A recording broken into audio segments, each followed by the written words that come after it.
See it, friends, and welcome to The World Transformed. Tonight we're talking about turning off the fear. This is part one of a two-part series on flipping the emotional switches. My name is Phil Bowermaster, and with me in the virtual studio is my co-host, Stephen Gordon. Hello, Stephen. Hey, Phil. How are you? Well, I am super fantastic. Happy Monday. How are you, my friend? Man, I'm doing great. Kind of a fun, geeky topic that we're getting into tonight. You know, I was thinking about this as I was putting this show description together.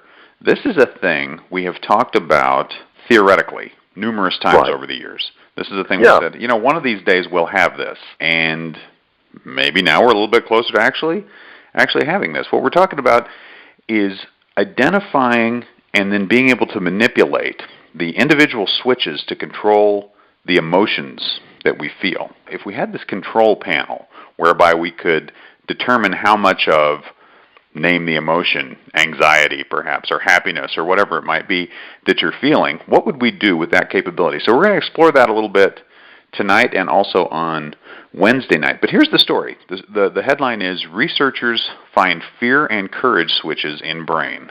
And of course, not in human brains. They've identified a cluster of neurons in mouse brains that encourage fear response to perceived threats. So when an adjacent cluster of neurons is activated, boldness and courage behaviors are exhibited. So there it is. We're on our way, right? Assuming that there's a corresponding region in the human brain, maybe we found one of the switches. All right, let's talk about this a little bit. Who would have a good reason, Stephen? Let's say that we found it in the human brain. Who would have a good reason to turn fear down or off? Can you think of instances where that would be a useful thing, that would be a helpful, societally beneficial thing for people to be able to turn their fear off? Well, let's give this sci-fi example first, right? Star Trek First Contact, our heroes are about to face off against the Borg, right? Right. And Data is becoming anxious, and he's got an emotion chip. He's an android. And he just, at Picard's suggestion, he turns the motion chip off, and he's good to go. He's ready to fight. And Picard says to Data, there are times, Data, that I really envy you. One of the great things about that scene is Data starts to feel fear, and he's fascinated by it. And he's all in the moment of observing his emotion. And it's more like, well, Data, we do have to fight the Borg here in a moment. So let's not be experiencing fear just for the sake of the scientific value of it. Let's definitely worry about fighting the Borg. Right. In addition to the fact that you're having this interesting emotional experience and intellectual experience examining your emotional experience, maybe we want to not have you be crippled by fear while we face the Borg, since you're one of our most capable people. He turns it off. Picard says, he admires that capability. Well, surely by the 23rd century, we'll have that ability. And people in those kinds of situations, military, EMTs, police, firefighters, people who need to overcome fear of physical danger, that would be helpful. Now, I would say, Phil, I would want instead of a switch, I'd want a dial. I would want this to be analog so that I could dial it back, but not remove it completely, because fear serves a purpose, doesn't it? You don't want fear to cripple you under those circumstances, but at the same time, it kind of gives you an edge too. So I would not want to turn it off. I think I would, if I had the choice, I'd dial it back to about 10% or something, right? Right. You think about the natural concern for your own well-being that it represents. If the primitive brain saying, you know what, you need to stick around and have some more kids before you die, that serves a valuable purpose. But the other possibility here is not people who are out trying to save someone's life, but people who are daredevils, right? Somebody who's doing some really dangerous stunt.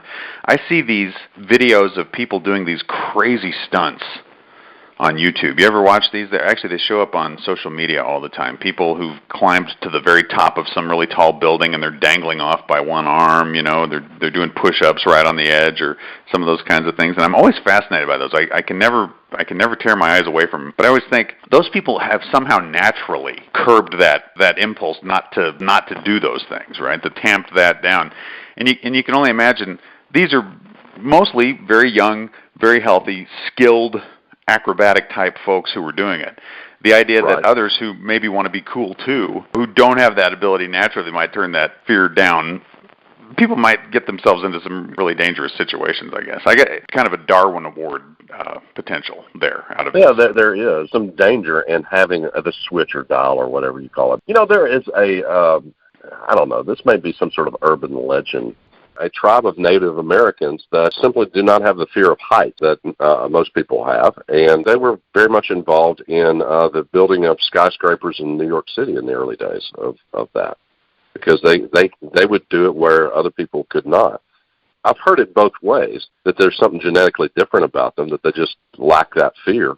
But I've also heard that they fear it as much as anybody else, but it's very much a part of their culture to overcome that fear as sort of a rite of passage into manhood. So whether it's cultural or genetic, it's an interesting thing that those particular Native Americans that's who they called on to sit out there on those beams with their lunch boxes, right?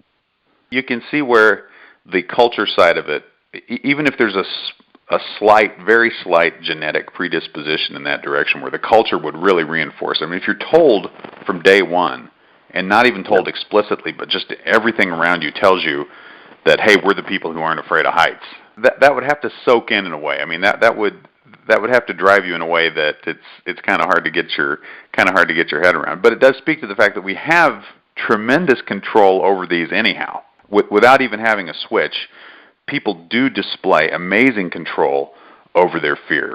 I mean, EMTs and soldiers and firefighters, they all go out and do this stuff all the time anyway. Well, I think that's a big part of what training is about. And you break down your individuality in this training and build back up as a group unit. You are ready, hopefully, by the time you finish your training, to, if necessary, lay down your life for the good of the whole group. Jump on the grenade, whatever is required of you, you do, because you are now part of that group. Obviously, it has to be intense training to do that, right? I mean, to overcome that fear instinct. You think about how overwhelming fear can be, and people freeze in those situations. They absolutely are unable to act when they're overcome with fear. So it's something that we've been sort of taking on through various methods. It's interesting, you talk about culture, you talk about training, all these different ways we have worked on trying to set that as a dial, trying to set that as a switch over the millennia. So it becomes very interesting when the capability to actually do something about it at the electrochemical level inside the body.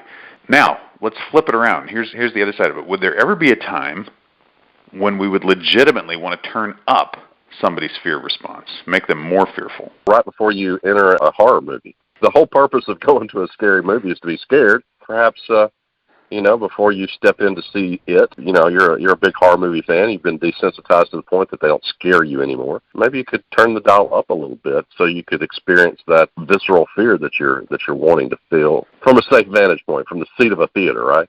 If this was germ warfare, if you could put a gas out on your enemies to make them fear, right? I used the word legitimately deliberately there. As a method of quelling an enemy, if you could somehow do that, or just torturing people, it would be one of the most effective ways to manipulate people, or to just try to subject them to your will. Would be able to have that ability to tamp up their fear. You'd enter into a torture situation with somebody, you wouldn't even have to touch them, perhaps. Right. Because you walk into the room and they're so intimidated they start talking. To bring geeky stuff into it, it's Scarecrow and Batman, right?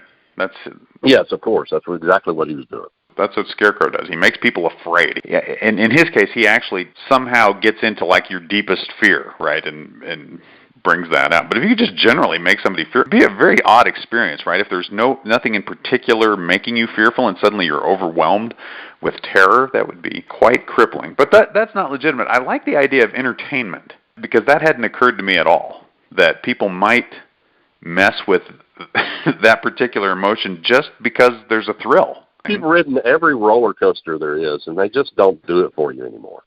If you could turn that dial up just a little bit before getting on the new roller coaster and experience the thrill that you had the first time you got on a roller coaster. I would not. I can tell you right now, I would never do that.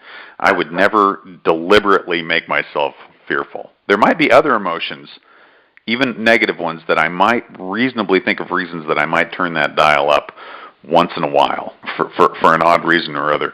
but it's really hard to imagine ever deliberately making myself filled with terror. I'm with you, Phil. I probably need to turn the fear knob down in order to get on that roller coaster. So there's these thrill seekers that they've ridden all these roller coasters, and it doesn't do anything for them anymore. Well, I wonder about people like that. I wonder about people like the construction workers sitting up on the beam, having with their lunchbox in the famous picture. What do they feel at that moment, right? Is it absolutely just nothing, or is there a slight, I could fall to my death at any second? You know what I mean? Is it sitting there somewhere, but they've tamped it way down? I guess it's the question of the switch or the dial. They've got to have the intellectual knowledge that I could die at any moment. They've got the grasp of it intellectually, but they've overcome it somehow so that they could do their job. I've wondered about that picture for years, and apparently the latest news on it is that, the latest news from the 1930s, Phil, is that picture was actually posed for. The lunchbox guys never ate their lunch out there like that. Yeah, well, that kind of figures. Yeah, but just from a standpoint of practicality, it seems like. Yeah, you're not out on a beam overhanging the entire city to eat your lunch. I hate to disappoint our listeners, but that probably didn't happen. Well, the other thing that this makes me wonder is because suddenly you have this boldness and courage behaviors are exhibited. I love the idea of these bold mice going out and doing bold things, but you start to wonder about a general level of confidence, and I sort of segregated that off from fear versus lack of fear.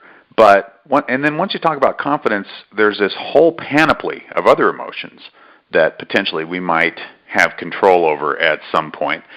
So I think that's what we're going to look at next time out. We're going to say, what about all the other emotions in the world? So why don't we wrap it up here, and we'll pick it up with all other feelings on the Wednesday show. Sounds great.